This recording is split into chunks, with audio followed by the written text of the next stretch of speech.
I want to bring a Walser Wealth Management President, Rebecca Walser. Rebecca, once again, the pundits have egg on their face. What do you think? What do you think the voters in Iowa were telling us, and why a lot of voters in the country agree with that? Well, I think it's a rejection of Bidenomics, and then that word is not even being used anymore, Charles, because it's so damaging to his potential reelection campaign. So Iowans are saying, we see that what the market did with Trump, we see the economic sanctity, and we also don't see all these geopolitical risks with a Trump presidency. So I think that that's clear that they're obviously Iowa's not the country, but Sure. it's a tell. The polls don't echo everything that Absolutely. you're saying. And it's so interesting because, the nominal numbers have been phenomenal, right? The nominal GDP numbers. But people don't live nominal numbers. Right. People live real numbers, adjusted for inflation. Right. And that's the pain, I think, that the White House is either ignoring it, doesn't get, Right. and for some reason the media won't acknowledge. Exactly. I think that when you see it tick up, the market has a visceral reaction. You see Waller coming out and saying, hey, we're not going to maybe cut as aggressively or as fast with the employment numbers, with inflation coming down, even though we just had a small tick up.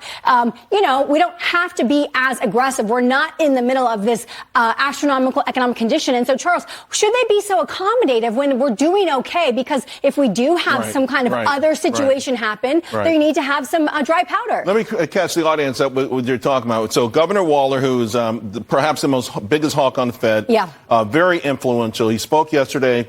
And these are bond yields. They were mostly sideways. As soon as he started speaking, it exploded higher. Here's the irony. Initially, headlines said that the biggest hawk admits that we're going to cut rates. But then, to your point, saying if we cut 7 times, we don't want them to cut 7 times anyway, right? It means we're in trouble. Right. Oh, yeah, absolutely. I mean, people that were saying, we're going to have a March cut. We knew that, ECB and UK weren't even going to get their CPI print until April. ECB just said they're probably not going to even look at cuts until June, Charles. So this is, again, putting more pressure on the Fed to stay up with what the market's expecting, because it's not going to happen. What happened with the economists? Here we have we have financial conditions, which are edging up, and they always lead the GDP up. So yeah. Why have economists ignored basic stuff like this? What do you think? It's the same as last year. Good news was bad news, because that means the Fed wasn't going to be more accommodative. Bad news was good news. The Fed was going to be more accommodative. This market has become more addicted to monetary policy than anything else, Charles. That's the issue. 10-year yield. I put up a chart for the 10-year yield. So we were coming down pretty good as we came down to the market. We're coming back up. Yep. 420 is a key number. I think that will be as a resistance number. Okay. Yesterday we had Gary Kaltbaum, not Gary Kaltbaum, one of the guests is saying 5% or more. Would you say that? Because you said this was going to happen. Yeah, I think 5%, especially with the Fed that wants to be more accommodative of the market, I think that's a stretch. But, again, as conditions tighten, as banks tightening lending standards, as we've seen, that could be another issue as well.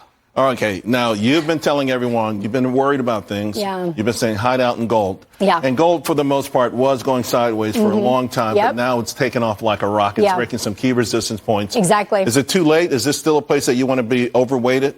No, it's not too late, because the reason that we would use gold is more of a bridge asset, taking us from any kind of potential economic transition. We're preparing for the BRICS nations to do something with Saudi Arabia joining the UAE. And so gold is never too late if you think you're in the middle of a transitionary year. And I certainly believe globally there's going to be transition this year. This is going to be a year of some amazing things happening in your mind. Yes, absolutely, Charles. And so gold is never a bad asset to have as a hedge in your portfolio. All right, Rebecca.